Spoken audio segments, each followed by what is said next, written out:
focus on the Mint countries and indeed with the World Economic Forum on Africa. The question will now be the question of policy. Do we have the policies to drive this? Because besides the population that's likely to expand, the middle class will expand, the growth indices are really good. Yeah. But what about policy? That really, I believe, is the challenge that we face here. And which means the responsibility now is on the government to respond appropriately. In fact, my own take of it is that if this will not turn out to be just a talk show for Nigeria now, okay, for those people coming, they know where they are coming from. They are very clear in their minds what they are coming for in Nigeria, okay? But for us, especially our government representatives, they should be looking more at what sort of policies must be emplaced in order for these opportunities we've been talking about, these potentials we've been talking about for decades, will come into reality. And that means then that we must take seriously reforms. And of course, not have this mindset that reform is all about deregulation. There's a lot more to reforms. And what we must also develop as a mindset is that we are competing with the rest of the world for resources. And when you realize that you are competing, then it means you have to sit back strategically and ask yourself, which countries are likely to attract more resources if those resources don't come here? I think that's the next question I was just about to pose to you. Good. Because there are 4 countries in the main category. That's and, right. you know, investors will naturally, yes, they can spread the wealth evenly, but even then they will look at the most attractive. Do you think that we have what it takes amongst the 4 countries that have been mentioned? Especially, are we at par on the other countries in terms of development, or do they look more attractive to investors than we do? Well, if you look at the 4, you might say in terms of what their governments, just linking it to the last question also, what their governments have done in terms of policies and focus of their development efforts, they probably will appear a little bit more attractive. And that is where our own government should come in at this time. And that is to now come up with policy initiatives that will not only indicate our priorities, but also ensure that those priorities line up with, one, our own growth and development aspirations, as well as create room for those investors to create wealth. Once you're able to, initiate policies that connect those two, then you practically will unleash. It seems that we're beginning to see that, though. I mean, we know that power is one area where the government has been going about marketing, the opportunities that exist in that particular sector continues to remain a challenge. But how would you measure investors' appetite for risk? Because you also know the problems associated with power, and that you can already hear the controversy brewing even with those that have bought the newly privatized companies as to whether or not we're paying the right price for power. Do you think that investors really have the appetite to take the risk involved in Nigeria? All right, now I will cite an instance of something that happened about 2-3 years ago to illustrate this. Now, the Nigerian Economic Summit held in Abuja, and then in the course of that, there was, some rumor that went around about security concerns about the venue. Now, what that happened? At some point, there was power outage. And of course, people thought, hey, here we come. But then, a very, very important guest was on the program at that instance. And that was the U.S. ambassador, who remained there for the brief moment of outage before power was restored. And now one of the major investors around the globe had one of their top executives at that event. And I'm talking about General Electric. And he now made a comment, which in fact is what I will refer to in answer to this. And he said, the trouble in Nigeria, so to say, is not in any way comparable to what was going on in Afghanistan. And that GE was doing business in Afghanistan, so they had no reason to consider any security challenges to keep them away from Nigeria. Now, I cited that because it actually happened and I was there when it happened. But the key thing here is this for investors. Any investor that wants to put his money in any country yes, it has to contend with the country risk, and it has to contend with several other risks. He puts all this on the table. Then he puts them vis-a-vis the return on his investment. So when it comes to risk appetite, you now say, hey, 3 categories of possible investors. Those that are risk averse, and no matter how low the risk is, they say, no, I don't want to go there for whatever reason. There are those who really are ready to take risk, insofar as the promised return is greater than the risk, the possible loss that can result from the risk when they compare them.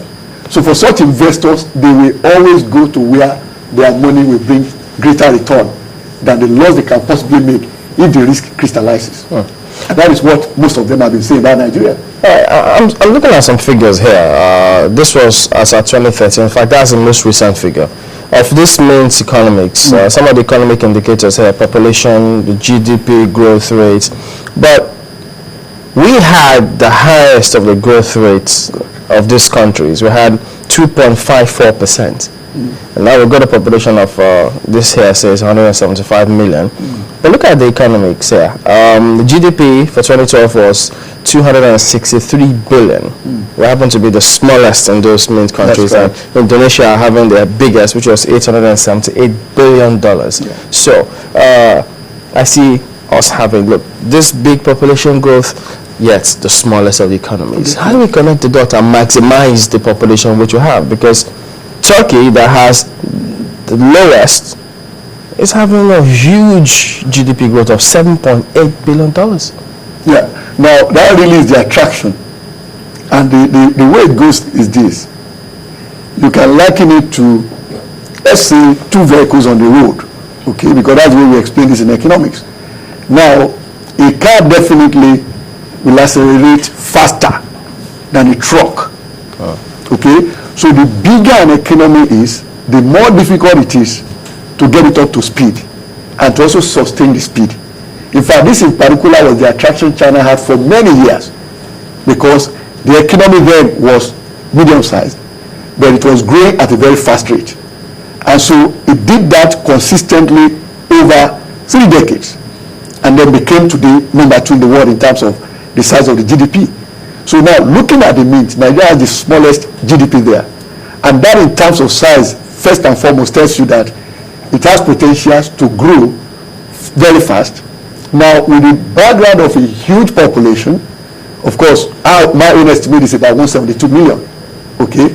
Now, if you look at that sort of population and its distribution, very heavy at the base of the pyramid, that also tells you that as this population goes, if the growth rate does not slow, because we are looking at 3.2% annual growth rate in our population.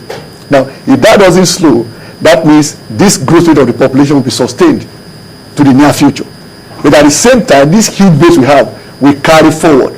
And don't forget, whichever way things are going, people actually are living longer now, historically, and it's also going around the world. And Nigeria is a part of that. So if that happens, that means the population that we have at the base now will also move up, quite all right. Unless the growth rate of the population slows down, the pyramid will remain still fat at the bottom. And that means you are creating markets at different levels throughout that population in terms of a structure. So if you take that vis-a-vis the size of the economy, which gives it advantage of speed in terms of growth.